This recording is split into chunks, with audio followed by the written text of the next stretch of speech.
this. So those of you who are not familiar with ECGI, ECGI is actually a membership association, and it has some of the leading scholars in the world as research members. There are over 300. It has practitioners, it has academic institutions, and it has businesses and investors as institutional members. And every year it elects a board, and the board then reports to the members, which is what we did before. But that's not ECGI. So ECGI is a corporate governance institute, and it has its own corporate governance, but that's not what it's mostly about. It is mostly about contents and research, and we do have a tagline, leading research with global impact. So since we have a conference on purpose, what's the purpose of ECGI, is really to make research that people do useful for the world and hopefully achieve some practical impact, and also have research assess some of the things that people are doing. And I think we had an example yesterday of Tom Gosling's, one of Tom Gosling's favorite topics. Does it make sense to put carbon into executive pay packages? That's a question that people don't agree about, but where research can really help a lot, contribute to think about this, but also assess whether it's a good idea or not. So once every year, so in the second part of this session, one of the main tools which ECGI uses to bring research to the world is its working paper series. Our research members submit papers to the series, and the series have 2 editors, and we also have a research committee that oversees the whole research part of the institute. For this, we have a research committee. And what this second session does is that, first of all, I'll introduce you the chair of the research committee that, as I said, oversees these activities. And then secondly, I'll introduce you to the editors of the series.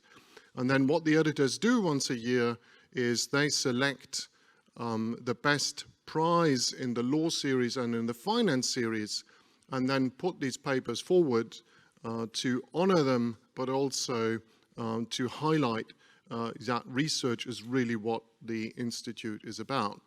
And it is now my great pleasure to introduce Jennifer Hill, who's the chair of the research committee, and hand over the rest of the proceedings of this session to her. Jennifer, thank you very much. Marco, thank you. Do you want me up there, Marco, or here? You are the boss now. Oh, fantastic. That's what I love to hear. Look, it's great to be here, and what a wonderful conference we had yesterday. This is really such a special occasion to have the Best Paper Prize. It's an incredibly valuable resource, the ECGI Working Paper Series. It started off with 9 papers being submitted in 2002, and so far this year we've had 113 papers, and they are papers of incredible calibre. And so when we get to the Best Paper Prizes, we're talking about the real creme de la creme of this Best Paper Series. And I was also very pleased to see of the papers that have been submitted this year, the 113 so far, 57 law and 56 finance. And I think that balance between law and finance is really marvellous. So it's such a great resource to have this high level research going on in ECGI, and ECGI is like this nexus that brings people together. And it's a public good because there is no paywall to these papers, and these papers are being used throughout the world and are very important. They're also a predictor of what issues are going to be highlighted going forward in corporate governance. Elaine has got these marvellous spreadsheets where you can suddenly see ECGI and ESG taking off. And I'm glad to see that, our branding is green up there for modern capitalism and corporate purpose. There are so many people that put in time and energy to making this working paper series marvellous, not least of whom are the scholars that submit their work and that work so hard. But at the ECGI end, there are wonderful people, a very small team, but very dedicated. So Asif Malik, who administers the series, and then we have oh, my computer's gone off, so I've forgotten everybody now that I need to thank. Noreen Khan, who you've seen Noreen, she's in ECGI branded green, and she's around at the conference, and also Tom Gosling, who is everywhere, and Tom promotes the papers across social media.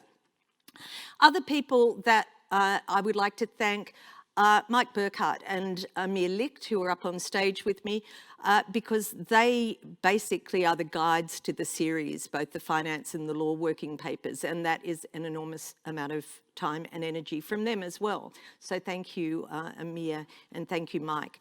And our sponsors of these Best Paper Prizes, Cleary Gottlieb and Intesa Sanpaolo, and we're very fortunate to have with us Matteo Boaglio, who is here to present the Finance Prize later on. But at this point, I'm going to pass to you, Mike, and you can tell us about the Finance Prize. Okay, thank you, Jennifer. Before I get to the winner, let me just a couple of sentences about how we determine the winner in the finance series. So among all the papers submitted to the finance series or published in the finance series, I'm going to produce a short list, and I resist the temptation of only picking theory papers. And this year's prize is proof of that it's actually true, that I don't only pick theory papers.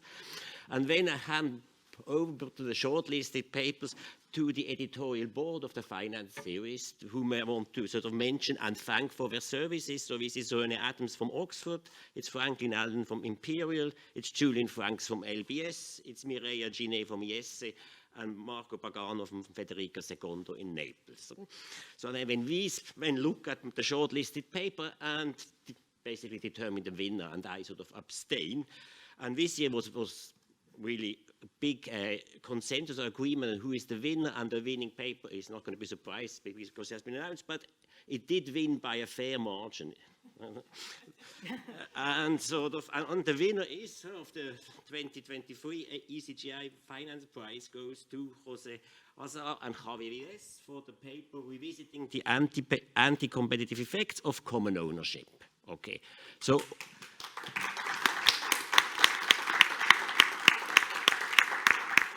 So now, what does the paper do? In a nutshell, it tests the general equilibrium implications of common ownership. And just to be clear, in case makes sure that everybody knows what common ownership is, that refers to the fact that some investors may hold shares in several firms in the same industry. Okay.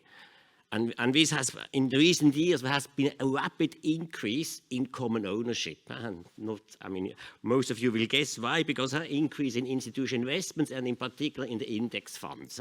So like the big threes are like the largest shareholders in several firms in the same industry and in several industries. Okay, and obviously this raises concerns about how competitive or the market concentration and the impact it may have on market outcome, in particular on the competitiveness of the industry. And so and behind is a simple IO argument. If you own several firms in the same industry and you want to maximize your return, you don't gain if the firms compete aggressively, because if firm A competes aggressively, that's at the expense of firm B. So essentially, in the extreme version, what you want to do is you want to basically go for the monopoly solution, because that is going to maximize industry profits. So, and indeed, there have been studies who actually looked at these previous ones, also by José, and they sort of did that for the airline industry and showed that the prices tend to be higher due to the common ownership. Okay, now, my argument and also this study, what it does, it only adopts a partial equilibrium perspective, but the real world is not a partial equilibrium world. The real world is not only complicated, it's actually a general equilibrium world. And in the general equilibrium, it's sort of important to think about whether these effects and arguments you make in a partial equilibrium setting, do they actually carry over? And on top of that, is there in a general equilibrium setting, are there additional effects? Okay, and that's what the paper does in empirics. And in the setting of common ownership, it is obviously true that the big three have has stakes or blocks in several airlines, but not only in several airlines, in many industry we hold stakes, okay? And then, so this is, they are not just owning, they're essentially not just owning in one or two industries, so they are universal owner, they hold the SP 500 in their portfolio. And in such a world, there is an additional effect, okay?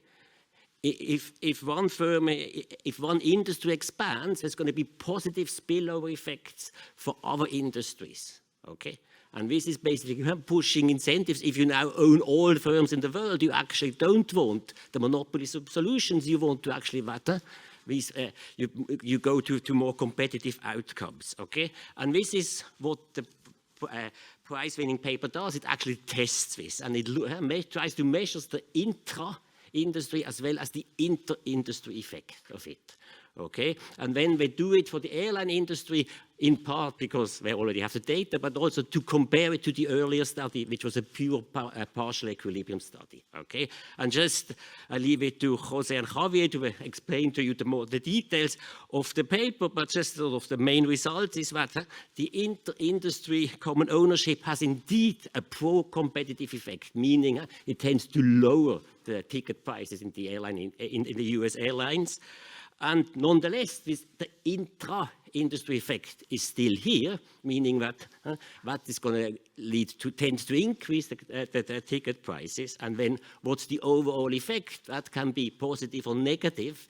And it depends, among other things, it depends on how concentrated the shareholders are. If in one of the markets or routes, where the shareholders are mainly in industry, in the airline industry only, then it's going to be the inter-industry effect which dominates. If the shareholders are widely diversified across many industries, then it's the inter-industry effect which is going to kick in. So for instance, the big three, where ownership leads tends to decrease at the ticket prices, meaning has a positive or pro-competitive impact. So now I hand over to Matteo. Thank you. I think I have to grab this one here. Can you hear me? Yeah. Well, actually, I was an antitrust specialist once upon a time, so I really appreciated the paper. Let me first start from the beginning. I want to thank the organizer, so Hélène, of course, Luca, a friend of mine, actually Mr. Dams and Marco for having us here.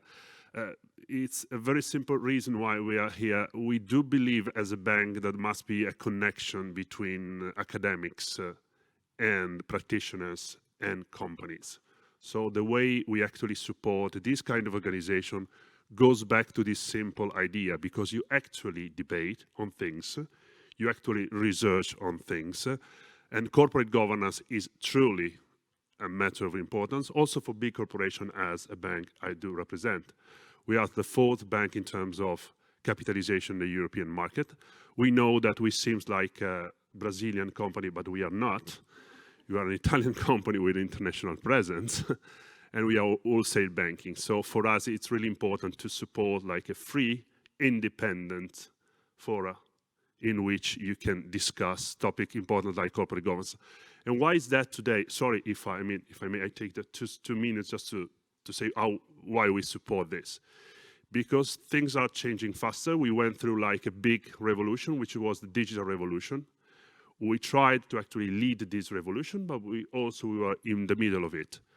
After that, I saw the program yesterday. You talk about the second revolution, which is as yet to, let's say, show its effects in Europe, like in the US. I was talking to you about that, which is ESG, so the green transition itself. And the corporate governance must be a driver to govern this kind of big transition, first digital and then green. Last but not least, we are very happy to work a lot on impact banking. We do say, our CEO says that we are like the first impact bank, at least at European level. What does it mean? It does mean to open up the door to those that were excluded from the financial circuits in a way or in another. We are talking about young people, you are talking about students, we are talking about migrants, which is a very day-to-day element nowadays. We are talking about startups. we talk about that. There was also another instrument apart from corporate governance that should help us to include people. And guess what? This is competition law. This is antitrust law. That's why I was so happy to realize that the paper that won this prize was on anti-competitive effect or pro-competitive effect or common ownership. By the way, one of the big three sister, is actually, it does own a stake in Intesa Sanpaolo. So I would start with this. But anyway, I'm happy about the topic. I'm happy about the results. I'm happy to sustain like a free place in which you discuss, you go to conclusion, and you give us a big help in terms of practice in everyday's life, everyday's work. So thank you so much. I don't know if it's 5 minutes, but it's what I wanted to say. It's all good. Matteo, thank you so much for that. And Mike, thank you for your insightful commentary. We're going to pass over now to the actual winners of the Finance Prize for this year. That's José and Xavier, who are online, I have reason to believe. Is that true? We will find out. Yes. Over to you. Congratulations. Okay, thank you very much. Let me share or try to share my screen, which, okay.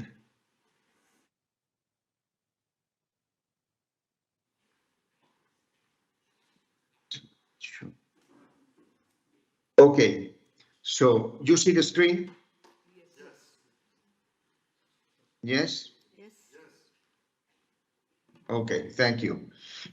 So let me just start by a big thank you to ECGI first, obviously, to the committee of the prize, and to the sponsor, Intesa Sanpaolo. So that's, I think, the first and most important thing. I will be quite brief because the introduction to the paper has been already quite complete, and in fact, I just wanted to introduce the bottom line of the paper, and then José would fill in the meat.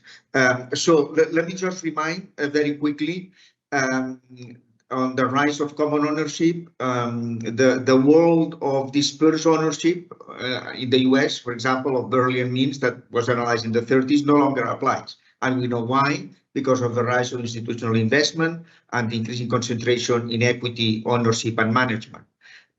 I will not insist on the statistics, but all the statistics are there on the rise of institutional investment, the increasing concentration in the mutual fund and asset management industry. The share of the assets managed by the 5 largest firms has grown a lot. The ownership of the US stock market by quasi indexers has grown a lot. And in particular, common ownership of publicly traded companies is really pervasive, no, and has increased in recent decades. For example, if you take the average S&P 500 firm, Vanguard will control almost 10%, and if you add the big three, this gets closer to 25%.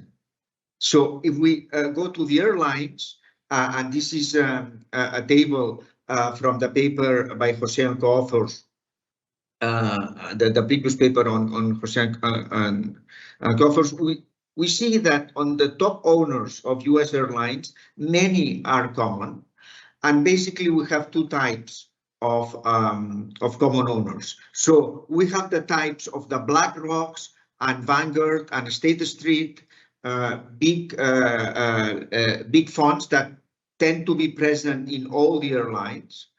And these are the important common owners, which are well diversified over all the economy. But then also you have other funds, like in this case, Berkshire Hathaway by Warren Buffett in this year, and Prime Cap, which are more specialized, okay, in certain industry funds. So, for example, it's known that Warren Buffett tends to invest in industries, and in several of the firms of the same industry. No? Now he's doing this with some financial firms in Japan. He did this for airlines in the US, and this builds intra-industry common ownership incentives, okay, as opposed to the diversified incentives of, for example, of the big three. So the big question is whether common ownership augments the effect of relevant market concentration on prices and, for example, and fees for customers in different industries. In our case, is on airlines. And here, as it was mentioned already, there is a partial versus general equilibrium perspective. No, the theory, in principle, and when you look at only one industry, says companies with common shareholders will compete less aggressively in product markets, implying higher prices. But we have seen that this rise of common ownership is not only industry-wise, but also an economy-wide phenomenon, and this requires a general equilibrium framework. And this is what we did with José in our theoretical paper, which was published in Econometrica as a leading paper in 2021. However, the empirical literature has focused mostly on the effect and the impact of intra-industry common ownership, that's to say industry by industry, ignoring the general equilibrium considerations. And this is what we wanted to do in this paper as applied to the airlines. From our previous work, in this figure, you have the weights on other firm profits, that's to say the internalization of the profits of other firms from the perspective of a firm that we call the lambdas, and we plotted for a long series. We plotted a long series in a computation of the 1,500 largest firms in the US, and then we had both the average lambda intersector, which is the blue one, and the average lambda intersector, that's to say, taking into account this general equilibrium effect, and we see how the trend of this internalization of profits of other firms in the industry or in other sectors has grown. And what's the mechanism? This already has been pointed out, but let me just rephrase it quickly. The manager of a firm accounts for the portfolio interest of its shareholders. In terms of our theoretical model, these are the indirect utilities or real profits in general equilibrium. This manager puts a weight on these profits of the rivals in the own industry and on the profits of firms in the other industries, which are in the portfolio of the common owners. And then, as stated, the intra-industry weight turns out to be anti-competitive, while the inter-industry weight turns out to be competitive. Okay, because an increase in this weight increases the extent to which a firm internalizes its production decisions on other industries' relative firms. And this effect creates an incentive to increase output by the firm, since it increases the relative prices of the firms in other sectors, and this benefits the shareholders. Okay, this paper, and with this I finish and I hand over to José. What we do is we perform an analysis in the airline industry using measures that capture both intra-industry and inter-industry common ownership. We also use measures that don't use market shares as instruments to avoid endogeneity concerns, and the result, as mentioned, it is that intra-industry common ownership has a positive effect on prices, so it's anti-competitive, while an inter-industry common ownership has a negative effect on prices. And in particular, common ownership by the big three, given that they are well diversified, most of their funds are well diversified across the economy, have a negative effect on prices. Okay.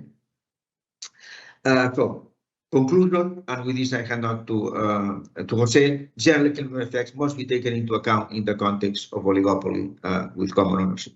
José, all yours. Let me just stop sharing.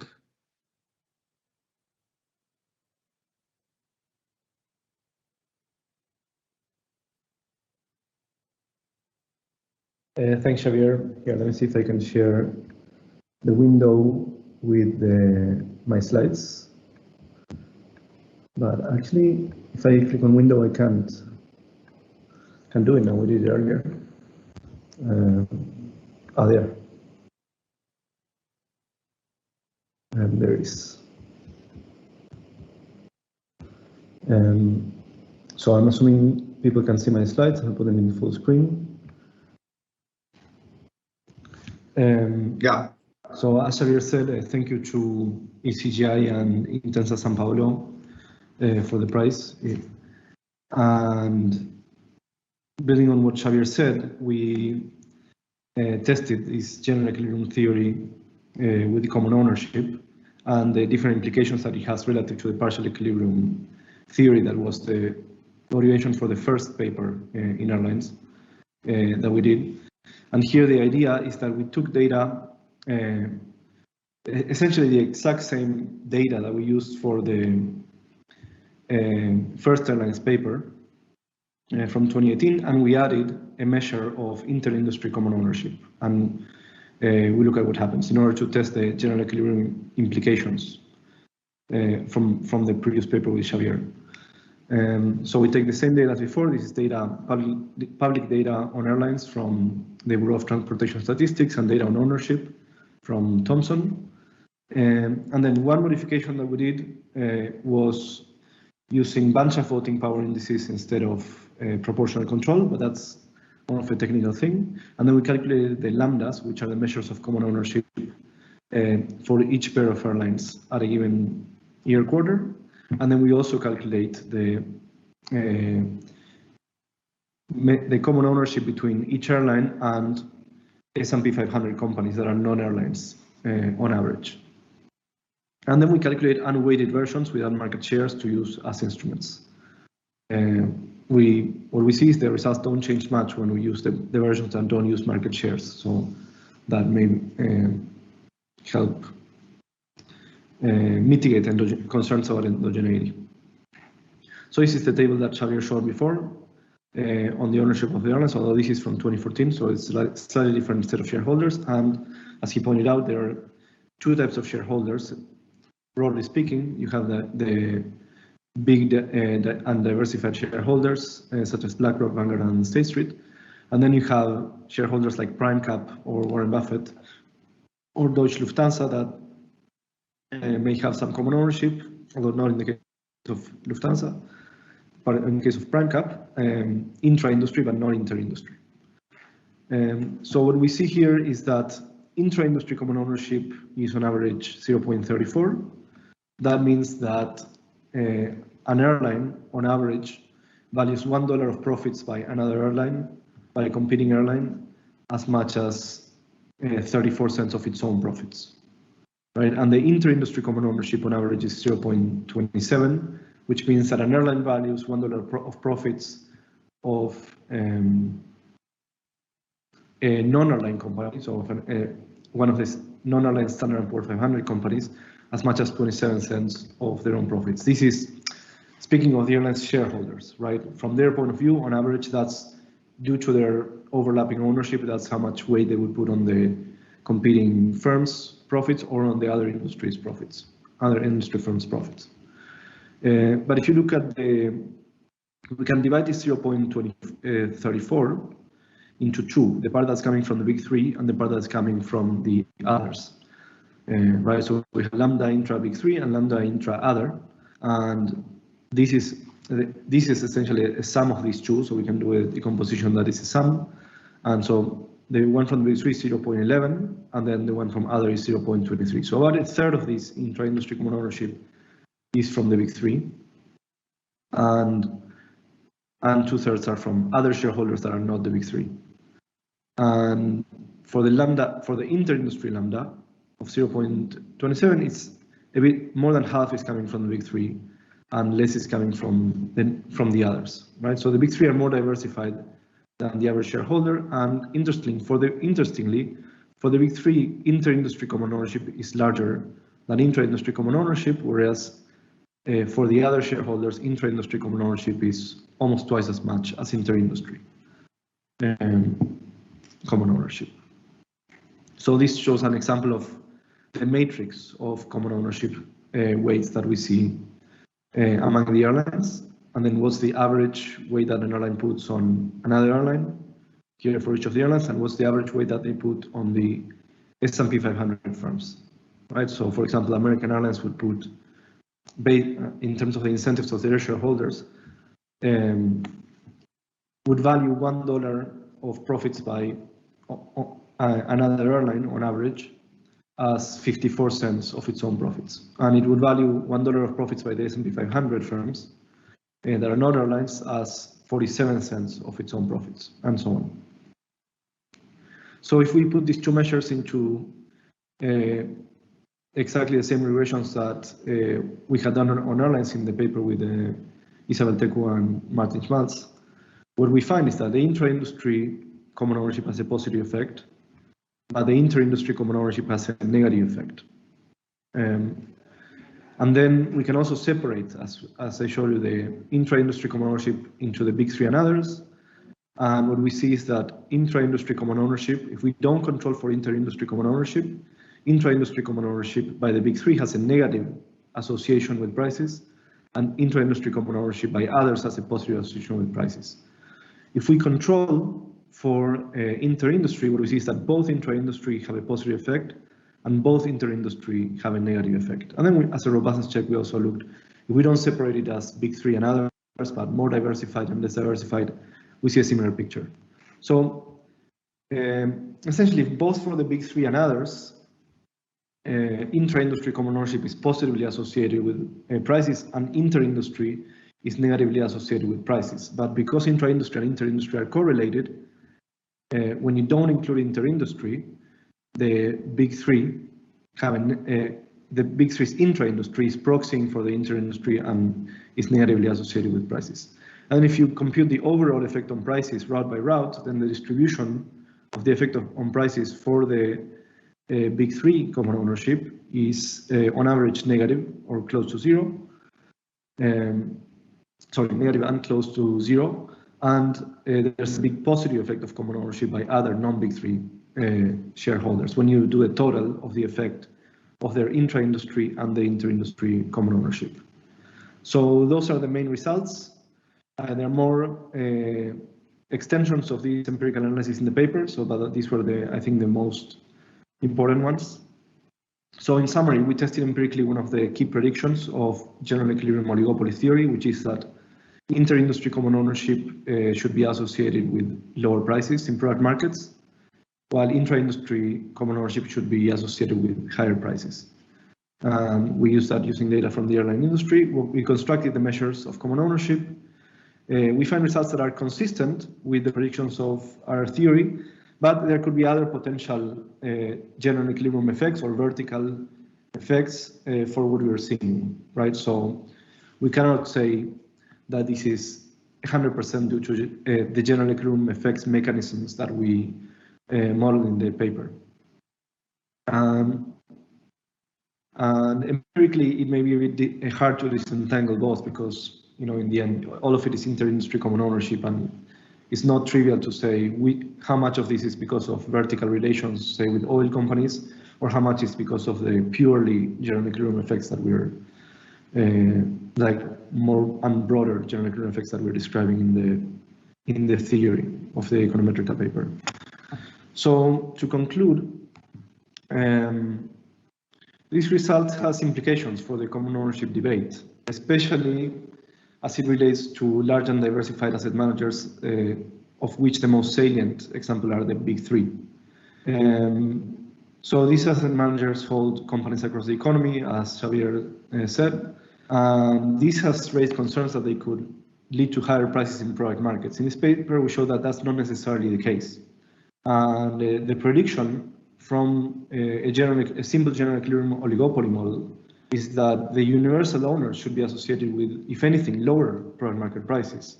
So we're misapplying, in a way, partial equilibrium reasoning, economic reasoning, to a situation where what we needed was general equilibrium reasoning, right? But there was, I think, the theory of general equilibrium oligopoly wasn't well developed enough before to have these intuitions, off the shelf.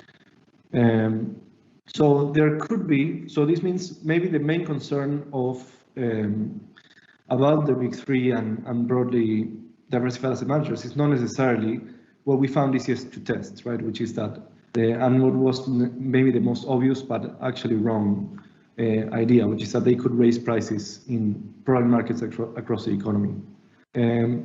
But there could be other concerns, such as, for example, that they could have negative effects in labor markets, or in general, things that are not necessarily related to product prices, but that there could be negative effects of having so much power concentrated in such few hands, but that are not necessarily higher prices in every industry. So I'll conclude with that. Thank you for sharing your paper with us, and if everybody could join me in congratulating José and Xavier.